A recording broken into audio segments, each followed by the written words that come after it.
Atas nama Bapa dan Putra dan Roh Kudus. Amin. Shalom Aleichem bersama Mesia. Saudara-saudara, selamat bertemu kembali. Saya Romo Daniel Biantoro, pendiri dan Ketua Umum Gereja Ortodoks Indonesia. Kita akan melanjutkan seri pelajaran kita dari tema Sabda Bahagia, Khotbah Kristus di Bukit. Dan kita sudah sampai pada ayat yang ke-9. Matius 5 ayat yang ke-9. Jadi kita sudah sampai pada puncak daripada anak tangga menuju pemanjatan rohani ini. Jadi saya supaya tidak lupa saya ulang-ulangi sedikit ya.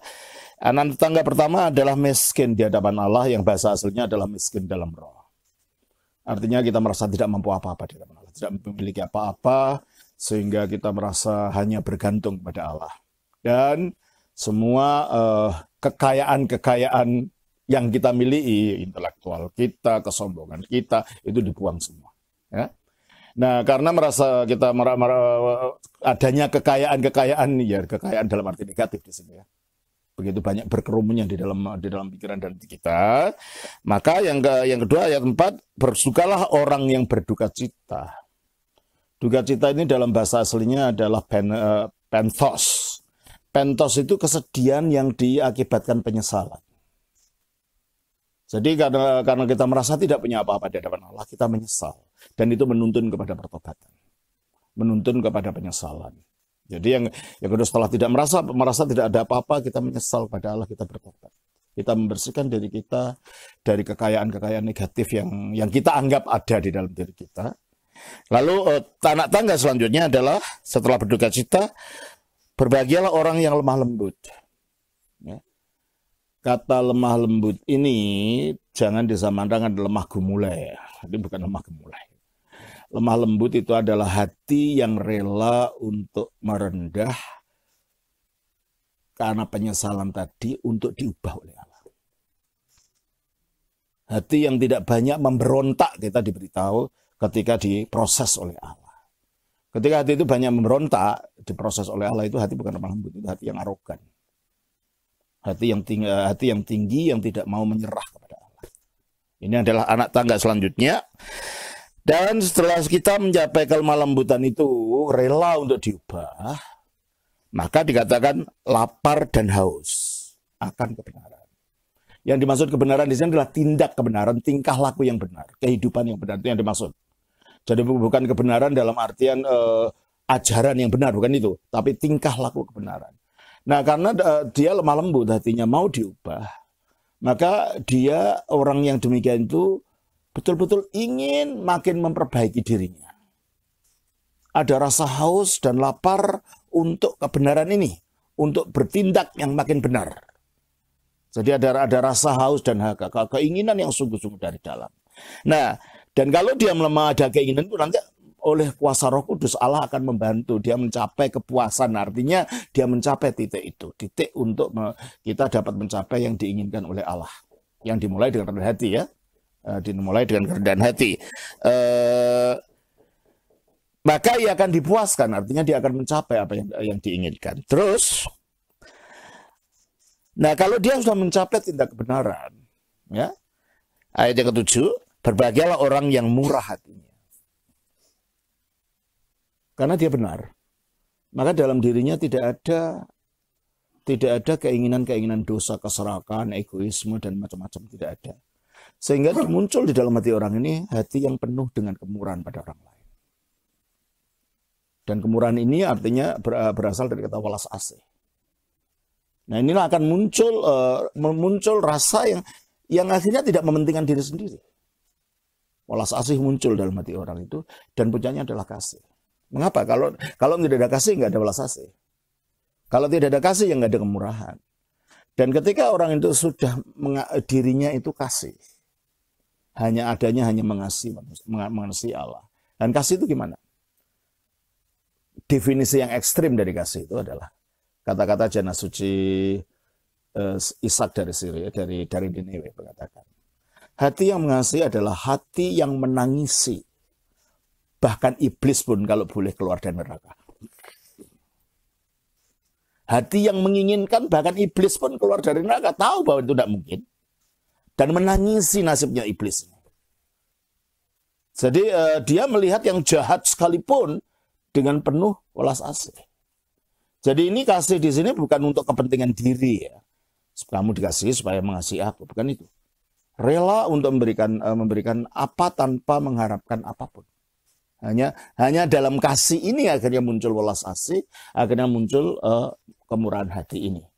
Dan kalau hati ini sudah kasih, maka kekotoran batin tidak ada. Nah, kekotoran batin itu apa? Itulah yang dikatakan dalam Markus 7 ayat 21 itu. Segala kekotoran-kekotoran moral. Coba kita baca di dalam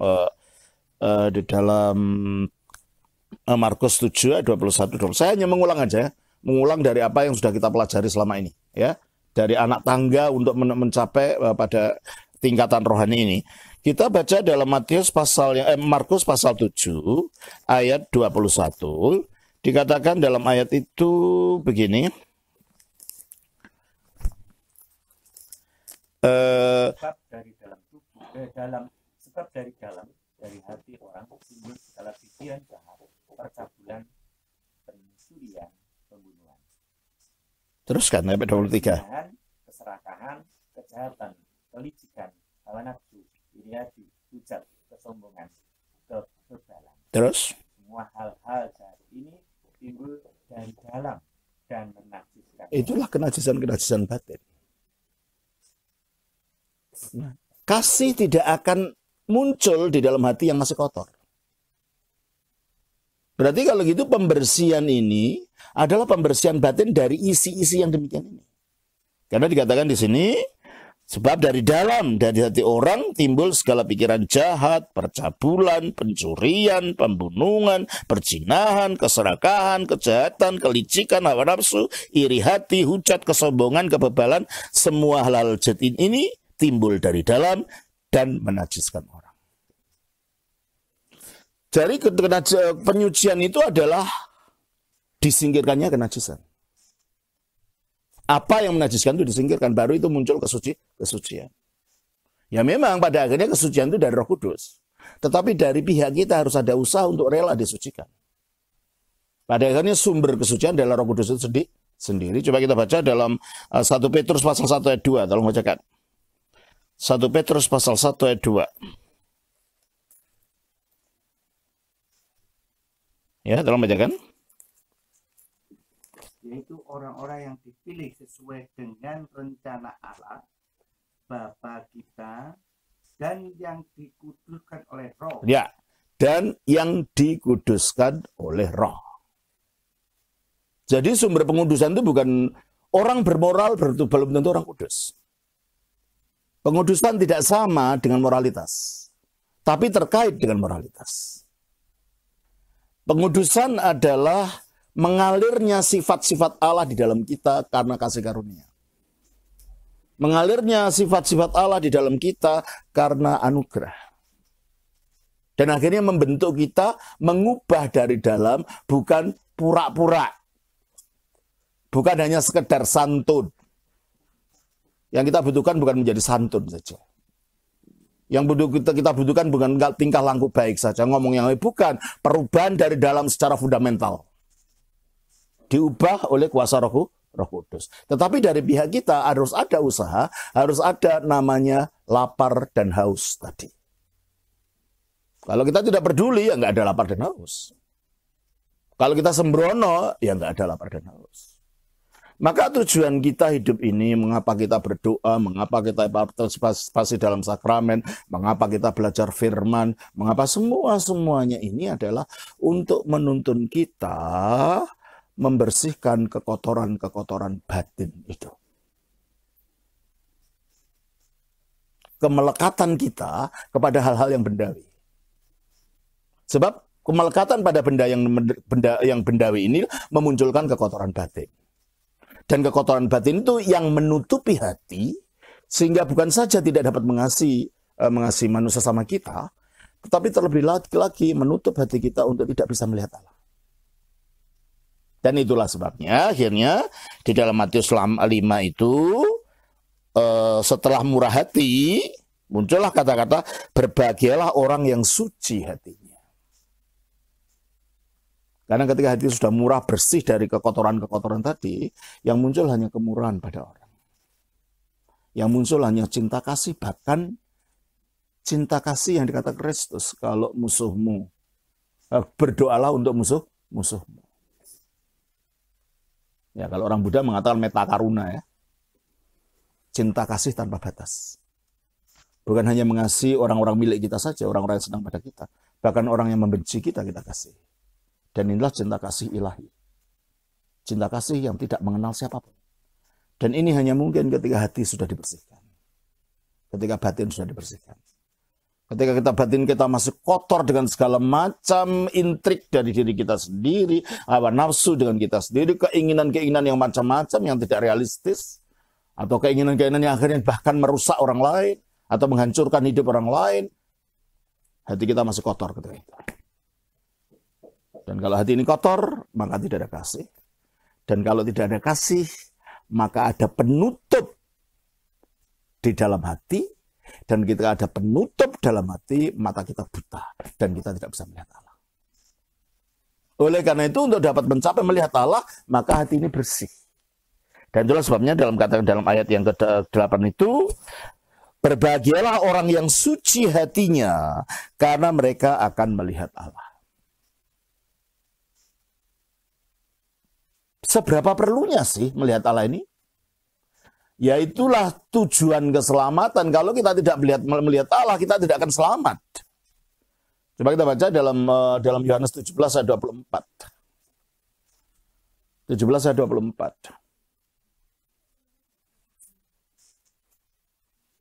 Tolong bacakan. Ya Bapa, aku mau supaya dimanapun aku berada, mereka juga berada bersama-sama dengan aku. Yohanes 7:24. Ya 17, maaf. Betul. 17. Betul. Saya ulangi. Ya Bapa, aku mau supaya dimanapun aku berada, mereka juga berada bersama-sama dengan aku. Mereka yang telah Engkau berikan kepadaku, agar mereka memandang kemuliaanku yang telah Engkau berikan. Memandang kemuliaanku. Jadi pada akhirnya tujuan kita adalah memandang kepada kemuliaan Allah di dalam Kristus. Dan Roh Kudus datang untuk membuat kita dapat memandang kemuliaan Allah dalam Kristus. 2 Korintus 4 ayat 6. 2 Korintus pasal 4 ayat 6. Tolong bacakan.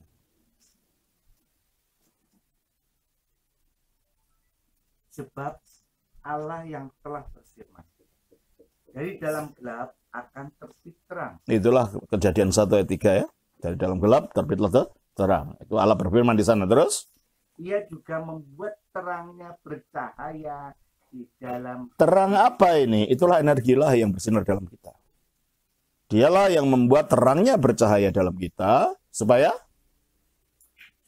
kita beroleh terang dari pengetahuan tentang kemuliaan Allah. Ya, terang, pengetahuan tentang marifat di sini, bukan pengetahuan ini bukan pengetahuan secara otak ya. Pengetahuan dari pengalaman melalui marifat ilahi. Ya.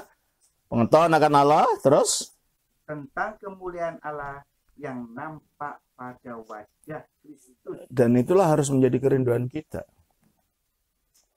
Kalau kita cinta seseorang, kita selalu ingin melihat wajahnya orang itu.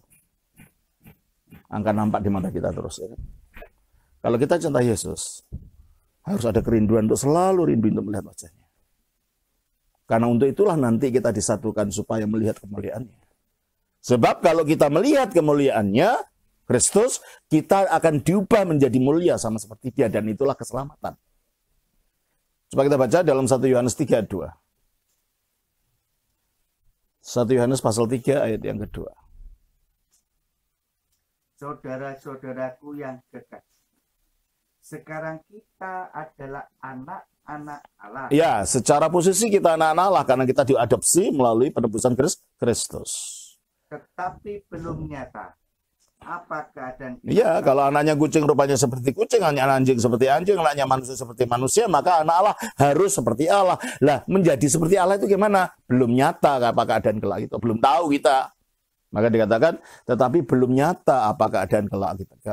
Kalau kita kelak, Hanya ada gambaran secara umum. Menjadi anak Allah itu gimana? Biarpun kita nggak tahu, belum pernah lihat. Ternyata banyak orang Kristen ngakunya Kristen tapi soalnya kayak iblis gitu kan. Malah gambarnya kayak iblis gitu. Kita melihat itu anak setan bukan anak Allah gitu kan. Karena sifat-sifat iblis ada dalam dirinya. Ya. Karena hatinya masih kotor. Ngakunya Kristen, tapi pembersihan batin belum pernah dilakukan. Dia tidak ada usaha untuk membersihkan batin tadi. Dari kekotoran-kekotoran batin. Terus? Akan tetapi. Nah ini ada gambaran secara umum. Oke, menjadi anak Allah itu seperti apa sih? Terus? Akan tetapi kita tahu bahwa apabila Kristus menyatakan diri. Nah, kalau Kristus datang, terus? Kita akan menjadi sama seperti Dia. Nah itu, keselamatan itu menjadi sama seperti Kristus dalam kemuliaan. Karena apa? Terus kan? Sebab kita akan melihat Dia dalam keadaan yang sebenarnya. Nah, akibat melihat Kristus dalam keadaan yang sebenarnya itulah kita akan menjadi seperti Dia. Karena dikatakan dalam 2 Korintus pasal 3:18, kita baca. 2 Korintus 3:18. Ini hanya mengulang dari apa yang sudah kita pelajari ya, dari ayat berapa itu, ayat 3 sampai dengan ayat 8. Mengulang supaya tahu akhirnya konklusi, kesimpulan daripada pasal ini. Ya. Dan kita semua mencerminkan kemuliaan Tuhan dengan muka yang tidak terselubung. Nah, orang-orang di luar Kristus itu artinya terselubung. Ada semacam kerudung yang menutupi sehingga mereka tidak bisa melihat kemuliaan Allah. Kerudungnya itu apa? Kekotoran batin tadi. Nah, kekotoran batin itulah yang menjadi selubung yang menutupi mata hati manusia sehingga mereka tidak mengerti Allah, sehingga mereka tidak melihat kemuliaan Allah. Coba kita baca 2 Korintus 4 ayat 4. 2 Korintus 3 saja dulu ayat 14. Tetapi pikiran mereka telah menjadi tumpul. Ya. Sebab sampai pada hari ini selubung itu masih tetap menyelubung. Nah, ternyata dalam hati manusia itu ada selubung. Ada hijab yang membuat matanya tertutup, tidak bisa melihat kemuliaan Allah. Hijabnya ini apa? Dosa-dosa tadi, kekotoran batin tadi, dan juga pekerjaan setan. Pekerjaan iblis yang juga membutakan mata manusia. 2 Korintus pasal yang keempat ayat 3 dan 4. 2 Korintus pasal 4 ayat 3 dan 4. Jika Injil yang kami beritakan masih tertutup juga, maka ia tertutup untuk mereka yang akan binasa. Yang hidup dalam dagingnya, yang hidup dalam nafsunya, yang hidup dalam dosanya, ya terus? Terus? Yaitu orang-orang yang tidak percaya, yang pikirannya telah dibutakan oleh ilah zaman. Nah, di samping buta ada selubung. Ya udah, nggak akan lihat apa-apa orang begini. Terus? Sehingga mereka tidak melihat cahaya Injil tentang kemuliaan Kristus yang adalah gambaran Allah. Nah, itu dia. Itulah sebabnya tujuan hidup Kristen itu adalah pembersihan batin. Ini penting sekali membersihkan batin. Kekotoran-kekotoran batin ini harus dibersihkan. Kalau agama Buddha menyebutnya kilesa ya. Kotoran-kotoran batin itu harus dibersihkan. Dalam arti tertentu Sang Buddha benar mengatakan itu. Karena Alkitab juga mengatakan begitu. Ada kekotoran-kekotoran di dalam batin manusia yang harus dibersihkan oleh kerelaan kita untuk taat pada firman dan oleh kuasa Roh Kudus yang akan membersihkan itu. Tanpa kuasa Roh Kudus tidak mungkin. Kita mungkin jadi orang sangat bermoral tapi bukan orang kudus. Karena orang bermoral itu bukan orang kudus. Apalagi orang yang tidak bermoral lebih-lebih lagi. Bermoral saja belum tentu orang kudus kok ya. Orang kudus hanya kalau orang itu dikuasai oleh Roh Kudus, hidup Roh Kudus, hidup Kristus dialirkan melalui orang. Nah, kembali tadi kalau gitu. Dengan melihat Kristus itu, apa katanya? Ayat 1 Yohanes 3:2 tadi. Kamu 1 Yohanes pasal 3 ayat 2.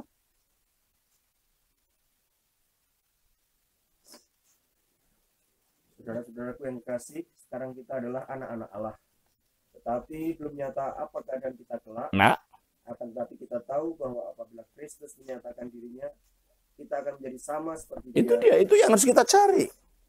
Menjadi sama seperti Kristus dalam kemuliaan, dalam kuasa, dalam pokoknya kita menjadi Kristus-Kristus kecil, menjadi kembaran-kembaran Kristus dalam kemuliaan itu. Makanya kita disebut orang Kristen. Orang-orangnya Kristus. Kalau kita menyebut diri Kristen, kita tidak menjadi seperti Kristus, layakkah sebutan itu? Nah, itu yang harus kita lihat di dalam. Dikatakan, kalau kita melihat, kita akan menjadi seperti Dia, karena kita dapat melihat Dia sebagaimana Dia ada. Oh gitu? Iya. Ketika Musa di atas Gunung Sinai, 40 hari, 40 malam melihat kemuliaan Allah dan berbicara dengan Allah. Ketika turun gimana? Wajahnya bercahaya, ketularan kemuliaan ini gitu loh. Gambarannya sama kalau kita 1 bulan tinggal di gudang areng. Keluar gimana? Hitam kayak genderuwo gitu ya. Kalau kita di gudang kapur 1 bulan, keluar gimana? Ya putih kayak wedon, kayak kuntilanak gitu. Di mana kita bersimbah, di situ kita menjadi bagian daripada yang kita simbahi. Kalau kita bersimbah dalam kemuliaan Allah, kita akan menjadi seperti Allah. Dan disitulah akhirnya selubung tadi tersingkir. Kembali kepada 2 Korintus 3:18. 2 Korintus pasal 3:18. Ya. Dan kita semua mencerminkan kemuliaan Tuhan dengan muka yang tidak berselubung. Nah, orang-orang tadi yang tanpa Allah itu ada selubung. Kita tidak, di dalam Kristus itu diambil. Tetapi kita rela nggak selubung itu makin dibuka. Karena berbukanya pelan-pelan loh. Tergantung dari pertobatan kita. Tergantung dari kesungguhan kita untuk haus dan dahaga tadi. Kalau tidak ada haus untuk mengubah diri, nggak akan ada apa-apa. Kita nggak beda dengan orang lain. Maka harus ada haus dan dahaga untuk mengubah diri terus. Makanya sering saya katakan, setiap orang kudus punya masa lalu. Punya sejarahnya masa lalu. Setiap orang berdosa punya masa depan. Maksudnya apa? Orang kudus itu tidak langsung jadi kudus, tidak ada masa lalunya, tidak karu-karuan juga gitu loh. Mereka bertobat menjadi kudus. Ya Maria Magdalena lah contohnya. Maria dari Mesir lah contohnya. Setiap orang kudus punya masa lalu, setiap orang berdosa punya masa depan. Jadi berarti orang berdosa pun ada harapan untuk berubah. Dan perubahan itu mengalami proses. Saya kira kita lihat dalam diri kita sendiri. Pelan-pelan, kalau kita ada kerinduan, berubah. Hal-hal yang kita tahu itu salah. Lama-lama kita benci pada itu. Kenapa dulu saya melakukannya? Lama-lama kita malu melihat itu. Kenapa saya lakukan itu ya? Sebelum kita ada merasa malu dengan kesalahan-kesalahan kita, hati kita masih kotor. Karena hati kita belum lihat. Ya toh? Karena kita belum dalam terang. Kalau kita hidup dalam kegelapan, biar kita pakai baju yang kotor dengan kotoran, kalau kita di dalam gua, ya tidak lihat itu kotor. Betul kan? Tapi kalau kita hidup dalam terang, dalam suasana pesta semuanya terang, pakai baju putih, ada kotoran nyamuk sedikit saja kelihatan kotor.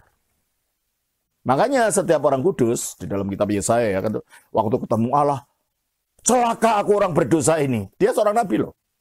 Kenapa? Kalau kita hidup dalam terang, titik kecil saja dalam diri kita merasa. Ketika kita tidak merasa berdosa, wah kita mau membenarkan diri terus, saudara masih buta. Selubung itu masih ada. Belum diambil. Ketika tidak merasa menyesal sedikit pun melakukan dosa. Dan tidak malu apa yang dilakukan.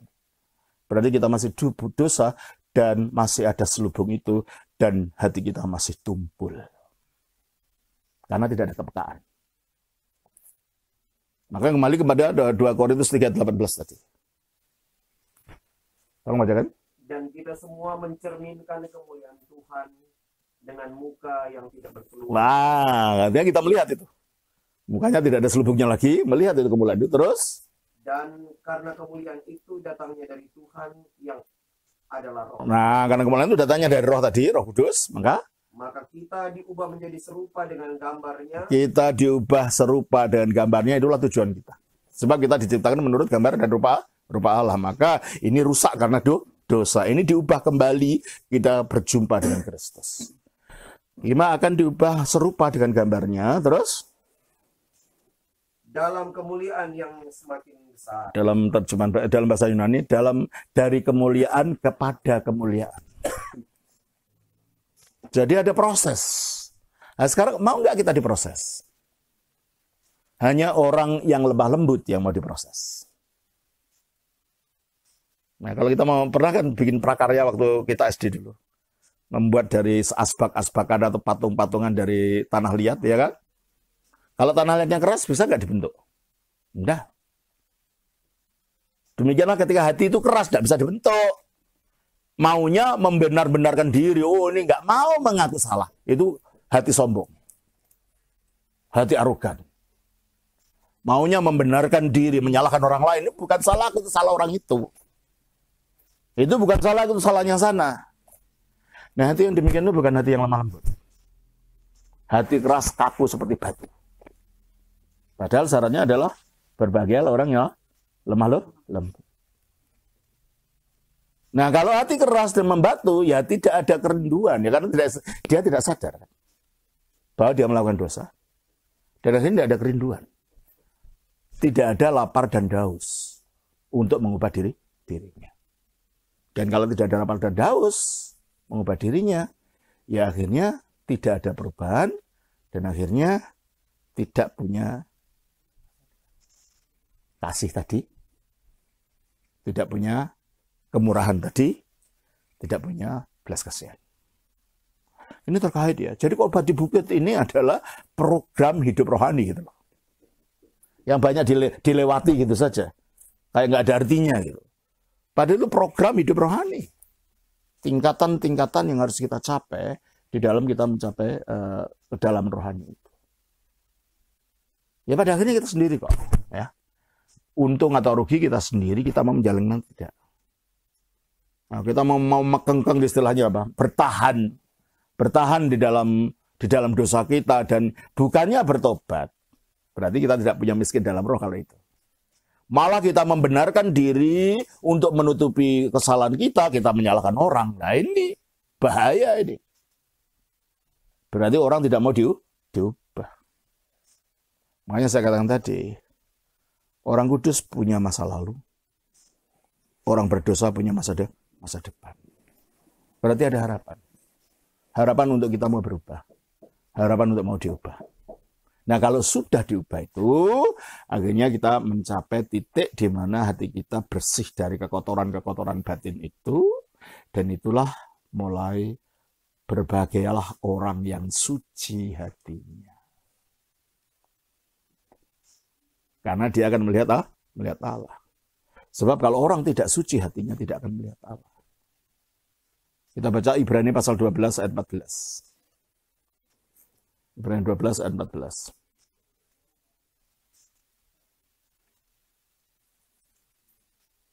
Ibrani 12 ayat 14. Berusahalah hidup damai dengan semua orang dan kejarlah kekudusan, sebab tanpa kekudusan tidak seorang pun akan melihat Tuhan. Iya toh? Tanpa kekudusan tidak seorang pun melihat Tuhan. Berbahagialah orang yang suci hatinya karena dia akan melihat Allah. Ini satu makna. Dan itulah sebabnya kalau orang menginginkan melihat Tuhan, seperti yang digambarkan dalam 1 Yohanes 3 ayat 2 tadi, ayat 3-nya bilang apa? Coba baca 1 Yohanes 3 ayat 3. 1 Yohanes 3 ayat 3. Setiap orang yang menaruh pengharapan itu kepadanya. Pengharapan apa? Pengharapan melihat Kristus dan diubah menjadi sama seperti dia, ayat sebelumnya. Terus? Menyucikan diri sama seperti dia yang adalah suci. Orang yang punya harapan itu bukan hanya yang dunia saja, menyucikan diri. Dengan cara apa? Sama seperti dia yang adalah suci. Berarti standar pengudusan kita itu bukan kita menengok orang. Karena orang itu biarpun kedudukannya tinggi, entah patria, entah piskop, entah apa, ya tetap orang. Punya kelemahan-kelemahan. Apalagi kita para romo ya. Tambah lagi. Makanya standarnya bukan orang. Alah, romonya aja gitu. Loh, emangnya romo udah jadi malaikat? Enggak lah. Nah itulah sebabnya hendaklah dia menyucikan diri sama seperti Kristus adalah suci. Ya, jadi sekarang kita tahu suci itu apa? Suci itu bersih dari kekotoran batin. Suci itu bersih dari kemelekatan-kemelekatan pada yang benda, pada yang tubuh. Nah, padahal kita sering melekat ya, melekat pada uang kita, melekat pada kecantikan kita, melekat pada ego kita, melekat dari macam-macam hal. Ya ini kita menjadi buta, akhirnya tidak bisa suci, tidak bisa melihat Allah. Nah kemarin sudah saya jelaskan. Adakah orang begitu? Ya ada lah. Dalam pengalaman gereja ortodoks, seperti Jana Suci Serafim itu yang paling terkenal, Jana Suci Serafim dari Sarok, Jana Suci Simeon pakar teologi baru, Jana Suci Papas Nikolas Planas, itu adalah orang-orang yang pernah melihat cahaya kemuliaan ini. Dan mungkin yang lain-lain hanya mereka tidak lulus gitu kan. Tidak semuanya menuliskan. Ini kebetulan dituliskan. Jadi kita punya bukti ternyata ada orang-orang ini yang melihat kemuliaan Kristus sama ketika Petrus, Yohanes dan Yakobus di Gunung Tabor melihat kemuliaan Kristus. Ya kemuliaan yang sama itu yang dilihat oleh mereka.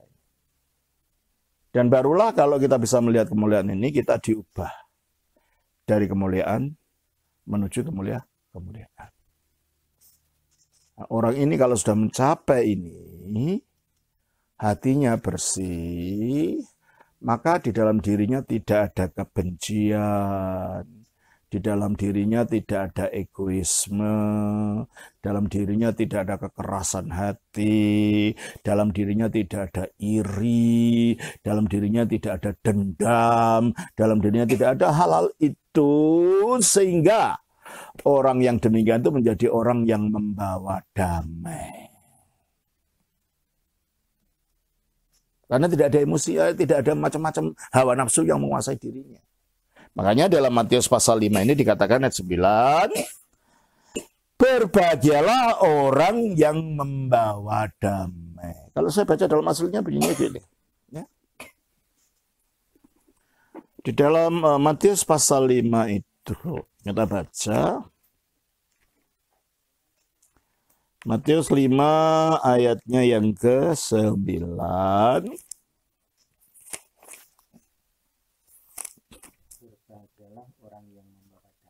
Ya, tapi kalau dalam bahasa aslinya saya baca begini, ya. Makari irini pi. Maka berbahagialah orang-orang yang membuat damai. Jadi bukan hanya membawa, pasif. Membuat, dia berbuat sesuatu untuk menciptakan damai.